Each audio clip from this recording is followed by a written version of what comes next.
Welcome to Inside Taiwan. I'm Veronica Lin. Has China exerted its power to the Taiwanese business community? A Dragon Boat Festival conference was held for the Taiwanese business community in Taoyuan. However, many community heavyweights were noticeably absent under the current freeze of cross-strait relations. In response, Taiwan's Mainland Affairs Council stressed that politics shouldn't interfere with economics. Talking about community, Overseas Community Affairs Council Minister Wu Xingxing recently reported in a legislative interpellation that China is asserting increased efforts to make inroads into the American overseas community, while competition between the Chinese education of traditional and simplified characters is also escalating around the world. He said that the OCAC needs to remain watchful in order to respond accordingly. While Taiwan is fighting for its place in the international society, how is it performing with regards to competitiveness? According to the latest international report, Taiwan's global competitiveness rankings remain the same as last year at number 14, behind Hong Kong and Singapore, which ranked joint third. Another report to look at, the Ministry of Labor has announced the results of its 2016 salary survey. University graduates had a starting monthly salary of 28,000 NT dollars in 2016, which set a new high for the first time in 16 years. The ministry says this is due to an improved economy and the minimum monthly wage breaking 20,000 NT dollars per month. Low wages continue to be a problem, while the government also wants to recruit international white-collar workers.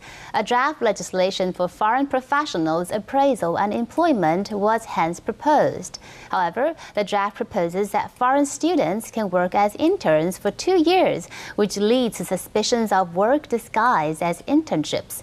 Labor organizations worry that if such legislation is passed, it will affect the employment of Taiwanese locals.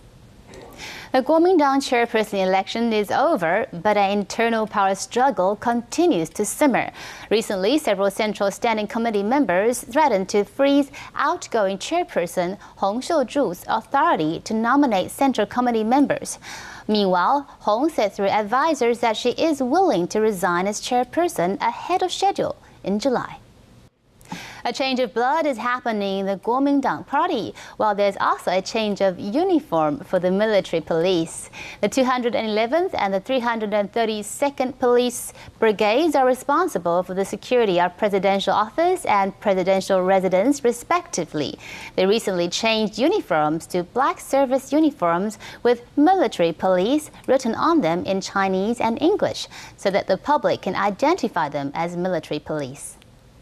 Welcome back, I'm Veronica Lin.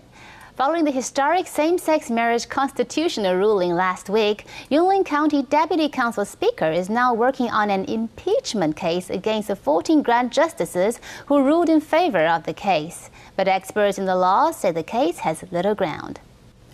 Father George Martinson, the chairperson of Guangqi Program Service, has passed away at the age of 75 from heart disease. Martinson had served in Taiwan for over half a century, promoting awareness to vulnerable groups, and was much respected.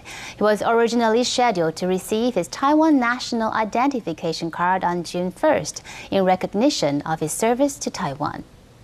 Taipei City public kindergartens have just completed the draw for places. Parents who were unsuccessful have turned to find non-profit kindergartens, which are relatively cheaper compared to private ones, with a price difference of over 5,000 NT dollars. This year, a total of 2,441 vacancies were released. Illegal bicycle parking is a major problem in Taipei. To solve the issue, Taipei City has announced a ban on parking bicycles on sidewalks and arcades at 12 locations, including National Taiwan University and the Gongguan MRT station, starting in June. Just before the Dragon Boat Festival was the green bamboo shoot harvest season. Last year in winter, there was little rainfall, so that the earth was too dry. And in Tainan's Guanmiao, only 3,000 to 4,000 catties were harvested, which is very little compared to last year's 20,000 catties a day. Welcome back to Inside Taiwan. Let's take a look at what's happening in Taiwan's cultural scene. Thank you for watching Inside Taiwan. I'm Veronica Lin. Have a great day.